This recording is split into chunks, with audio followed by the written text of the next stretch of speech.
Our next guest, if he ever tried a half-truth, I would hold him accountable and squeeze the truth out of him. He is the voice of college football. He is Joel Klatt, is joining us in the herd. What's up? What is going on? I'll tell you what I like. I'm here to hold you accountable. Yes, just like polling. I like accuracy in America. Let's start with this. I find that my psychology is I don't like people getting bullied a lot, so I defend people, even sometimes when it's hard to defend. I defend Harbaugh to the core because he is different, is unique, and he can be unlikable. And so people in the media sometimes aren't fair and harshly. And the Avalanche. Brian Kelly can be cringy. Had a horrible incident early in Notre Dame, but I think the fact that media people beat up on him, I was so happy for LSU and Brian Kelly. The question becomes now, because you and I both agree he's going to win LSU. I think so. I think he's a really good coach. But here's the question that's being asked. Was it maybe a tell on Alabama that Nick entered this conference with a lot of pretenders at coach, and now you got Kirby, and now you got Lane, and now you got Heupel's a star, and now you got Brian Kelly? Is it the beginning of Alabama's end? I'm not prepared to say that, and I don't think that the truth of it. I think that's a half truth, Colin. Okay. Speaking of half truths, I like that you were willing to go there. Yeah, let me explain why. It's because Alabama, none of us would say that this is one of their better teams, okay? They're not. They're certainly not what they have been at wide receiver, and that's affected them. It's affected their ability to run the ball. Although yards per carry, they're doing fine. They don't tend to run the ball enough, I find. I think Bryce Young is still fantastic. I think the biggest issue on their defense is that they don't have that interior defensive lineman. They've got great edge players, but the interior of their defensive line is not what it was. So all of that can be true, but that doesn't mean that there is a demise of the program that's some sort of imminent, foreshadowing. Think about what it's taken to beat Alabama. No one's played a tougher road schedule than Alabama. They've gone to Texas, that's 105,000. To Tennessee, 101,000. To LSU, 103,000. So it's basically an average of 103,000. That's almost double an NFL stadium. They're 1-2 in those games, and you're like, man, they've lost 2 games. Yeah, think of what it took really good teams to do to beat them. Tennessee is a really good team with a guy who might win the Heisman Trophy. Really good team, talented. They're at home in front of 100,000, and it takes a Bama missed field goal and a make by Tennessee a yard over the crossbar, and they carry the goalpost out of Neyland Stadium. You made this point last week. I don't know what the average NFL stadium is. I'd guess like 65, 70,000, but college stadiums in the South are over 100. But the difference is it's 19-year-olds. So going on the road in college. It's tough. It is. You just don't win on the road. You don't win on the road at good places. Prove it with a number. Okay, in top 10 matchups this year, there have been 7 of them. Road team, 0-7. Top 15 matchups this year in college football, there have been 11 of those games. Road team, 1-10. Only win Ohio State over Penn State. It just doesn't happen. Look at all the best teams in the country. Where is their one loss? Tennessee was at Georgia. Oregon was basically on the road against Georgia in Atlanta. You look at Alabama on the road, Tennessee and LSU. Tennessee, all of them. USC on the road at Utah. Utah on the road at UCLA. UCLA on the road at Oregon. You look at some of these teams, like the best teams in the country.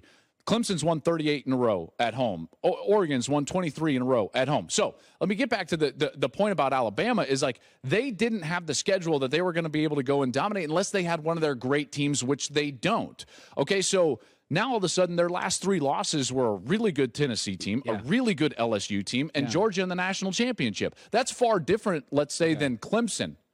Okay, if you want to compare, like, Clemson's if we want to overrated. talk about these teams, these are the 2 teams that have dominated the playoff era. 5 of the 8 national championships have been either Clemson or Alabama during the playoff, right? 41% of the playoff spots have been Clemson or Alabama. Clemson's last 3 losses are Notre Dame, a Notre Dame team that lost to Marshall and Stanford at home and dominated them. A one-dimensional Notre Dame team that throws 115th in the country in passing offense. Pitt and NC State. Isn't that a lot different than LSU, Tennessee, and Georgia in the national championship. I just am not ready. Like, Alabama's going to be fine. Okay, I don't disagree with you. Okay, you have a trait that's a little annoying. Oh. You often support the little guy. Oh, is that the case? I am not a fan of that. No, but I thought you just talked about trying to support the underdog. I don't like when people get bullied. Okay. I feel a contradiction coming. There is a bit of a contradiction, but you always get really soft and a lot of empathy and being a nice guy, a little bit of a do-gooder for me. And so every couple years there's this college team, Klatt.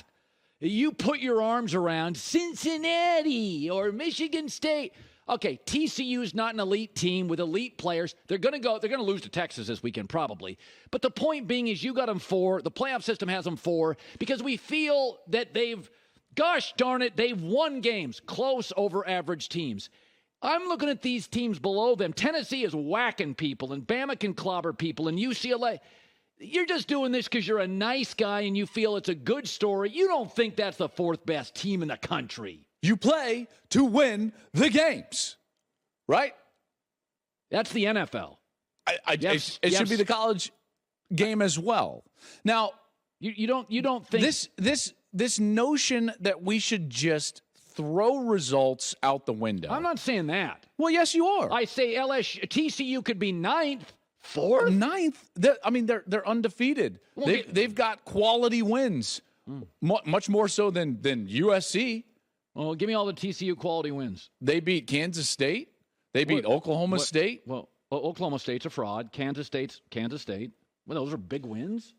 For my money, you look at TCU and they've earned that spot. I'm much more in the camp that you should be ranked where you deserve to be ranked, rather than like, hey, what's your roster composition and how have you recruited and are you a blue blood? Like I don't like that at all.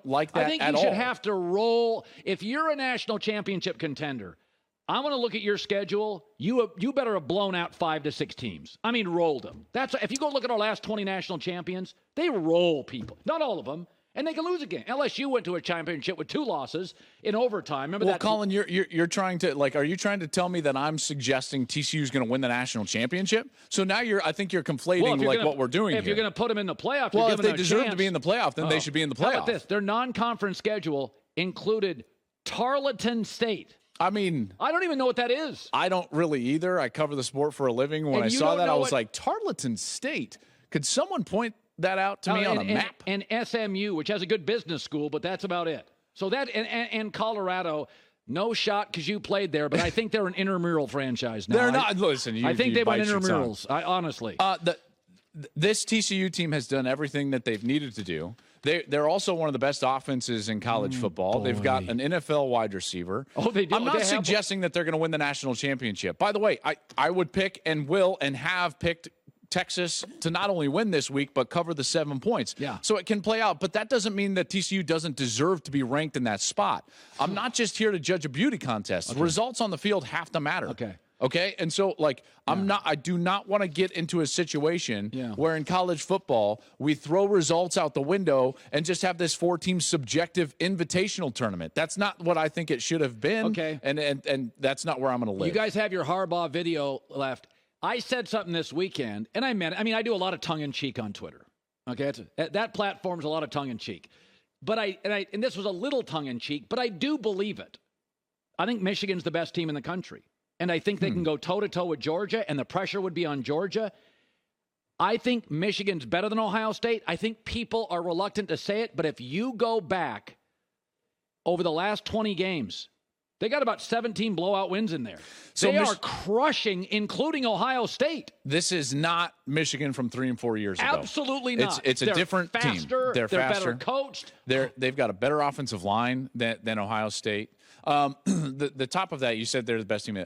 No, Georgia's the best team in the country. They've got the 2 best wins in the country. They beat Tennessee and Oregon. Who would win if they play tomorrow, Michigan or Georgia? Probably Georgia. Okay, it would be close, though. It might be close, but we just saw that game last year, and it wasn't ultimately all that close. I think Michigan's a little bit better, and I don't think Georgia's quite as good. Okay, but Georgia lost 10 guys to the league. Maybe they're closer to one another than what they were a year ago, but I do think that Georgia is the best team in the country. That being said, though, when it comes to this Michigan and Ohio State game, it does feel like they are like locomotives just aimed at one another for November 26th, right? Yeah. I mean, and I think it's going to be an epic game because Michigan is suited to play with Ohio State, and in particular with Ohio State's struggle on the offensive line. They don't control the terms of the game like they need to with their offensive line. That was laid bare, the evidence last week in that windy game against Northwestern, a one-win team. Here's what I would say, though, is that the reason I think Michigan has, like I moved them to number 2 over Ohio State, the reason being they have a higher floor than Ohio State. Yeah. Ohio State can go to 7th gear, maybe 8th gear, and it's brilliant and beautiful. But the fact remains, Colin, I bet you every weather site in the country, weather on the internet, is being crashed by Buckeye fans refreshing for November 26th. Like, what's the weather? And that shouldn't be the case. You're in the Big Ten. You should not be reliant on the weather to win a Big Ten championship. If it's snowing, that's a Michigan game. If it's cold, it was and windy, last year, and all of a sudden you're in it. So let's put it in this perspective. In a dome, I think Ohio State's probably the second best team in the country. Okay. That's the best matchup against Georgia. But all things being considered, like I can play it in the shoe in November and the 26th. Boy, Michigan's going to have a great shot. I want to throw this out to you. A lot of people, they want me to talk about USC a lot, and I don't think USC is a playoff team. I think they should go to the Rose Bowl, play loser, Michigan, Ohio State. That's where they're at now. That'd be a fun game. They're not really that good right now. No, they're not. And they're overrated in the playoff rankings. Yeah, that sounded personal. Well, no, it's not personal. The committee overrated USC. They're 109th in yards per play defense right now. In the last 3 games, their defense has been awful, giving up 38 a game. Yeah. Like it's not. They've got Caleb Williams, Lincoln Riley, and it's like. Yeah. Is Jordan Addison healthy? I don't really know. And meanwhile, UCLA has 2 ranked wins. USC has no ranked wins. And UCLA's loss is better than USC's loss. At Oregon is a lot better loss than at Utah. Yeah. So why is UCLA 4 spots behind USC? It's only the logo on the side of the helmet. No, it's not. Brand bias. No, it's Caleb Williams because he is so great. Do you know, I had a GM tell me that. I don't think that I just don't think that they beat UCLA. I'm not saying you're wrong. Again, America's honesty broker. We are seeing eye to eye. I am not. This is not a knock. USC's story is 2 people, Lincoln Riley and Caleb Williams. I don't disagree with that. And by the way, that's why I have Caleb Williams in my. It's still to this moment top 4 in the Heisman Trophy race. He's that good. Oh, he's. I had a GM in the NFL tell me before the season. He said, "You're going to agree with me very quickly. Caleb would go number 1 in the draft this year if he was available." But they're flawed. Oh, God, they have one NFL player in their front 7. And by the way, they're thin. So as the season's gotten older and you've had injuries. They've gotten worse. Oh, they just don't have enough. They don't have enough Sunday bodies. They have a sophomore safety and a junior defensive end. That is it. It is just guys. It is a worse version of what Oklahoma was under Lincoln Riley. No, that sounds personal. It's not personal at all. It's the truth. OU had better run game than USC has right now. They had a better core at wide receiver, in particular with the way they're banged up, and their defenses were just a little bit better. Yeah, you're right. Well, I mean, he took over a 4-8 team. This is a remarkable coaching story. By the way, you always conflate things. You take an opinion and then you're like, you think TCU is going to win the national championship. No, I don't think TCU is going to win the national championship. Did you watch that political stuff last night? It was wild. Woo! That was wild. Good TV, though. This network at Fox, we do sports. We do live politics and news. I'm here for all of it. That's it. That was crazy It was a wild night. But basically, you know all last night told me? What? Our country is either really red or really blue. Depends on the state. That's it. Just depends on the state. It's like red got redder, blue got bluer. Okay, finally. That was hard hitting right there. It was. You don't need Steve Kornacki. You can just come here. That guy, by the way, is the single best guy on TV. Did you see him last night at one point? At one point, claims that he's that guy on MSNBC. He's the political guy with glasses. Hey, Colin, I wasn't watching MSNBC. Okay, brother. I watch both. I watch everything. So last night at one point on live television, Kornacki looked like all of us. He is scrambling to find a paper. He's throwing crap everywhere. He's like Jimbo Fisher calling plays. Just like throwing paper everywhere, glasses all over. I appreciate anybody that covers those election night teams. It's great. They were laughing. There was... I thought they were both great. I thought I have preferences. I thought they were both I thought all the people on those shows were great. Colin, I'm often reminded that you like to wrap your arms around everybody. America.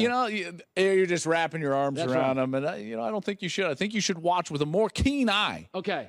So here's a keen eye. I'd fire Oregon's athletic director who scheduled that stupid game against Georgia. Well, dude, I'm with you. Oregon, they should have never played that game against Georgia. Oregon had a new coach, a new staff, a new quarterback. They are a top 6 or 7 team, maybe top 5, but because they open up at Georgia. And it's not just that. You have a new staff, college limited hours. But remember, you have to understand when the game was made. Okay, so it wasn't made this last offseason, so you don't know it's going to be a new staff and a new quarterback. So you can't blame them for that. But it was made the year that Georgia went to the national championship game. And you decide, let's go play Georgia in Atlanta. Why?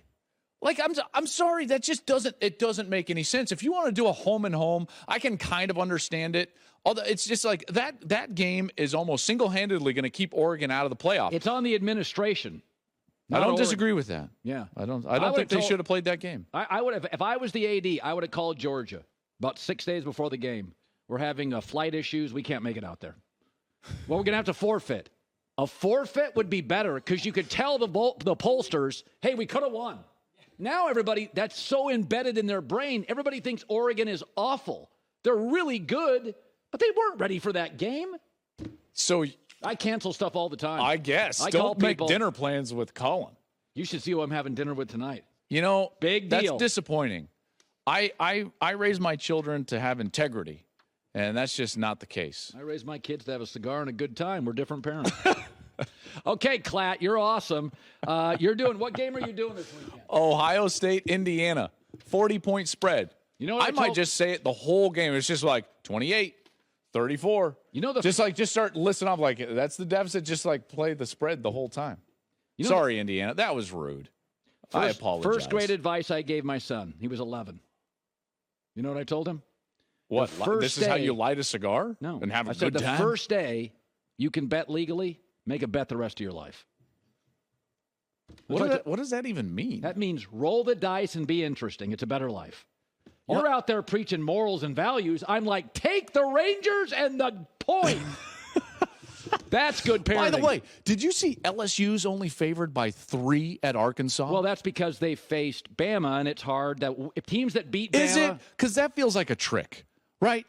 I mean, isn't that like your wife walks down and it's like, how do these jeans look on me? And you're like, yes. This feels like LSU -3. Arkansas just lost by 4 to Liberty. That's a good point. What are we doing? Hey, one more thing about politics. Give me freedom and give me liberty. That's a good out right there. Don't give me liberty football, but give me freedom and liberty. Just not their football program. Hugh Freeze getting a massive contract from Liberty? Oh, man, we're about to go into the Triangle of Freedom. Yeah. All right, I got to get out of here. All right, I understand. The longer we're together. No, I understand. Poor McIntyre has to watch this. Hi, everybody. Thanks for watching. Subscribe here to get the latest from the show. Also, be sure to check out more of the best clips from The Herd or go watch a few segments from other shows on FS1.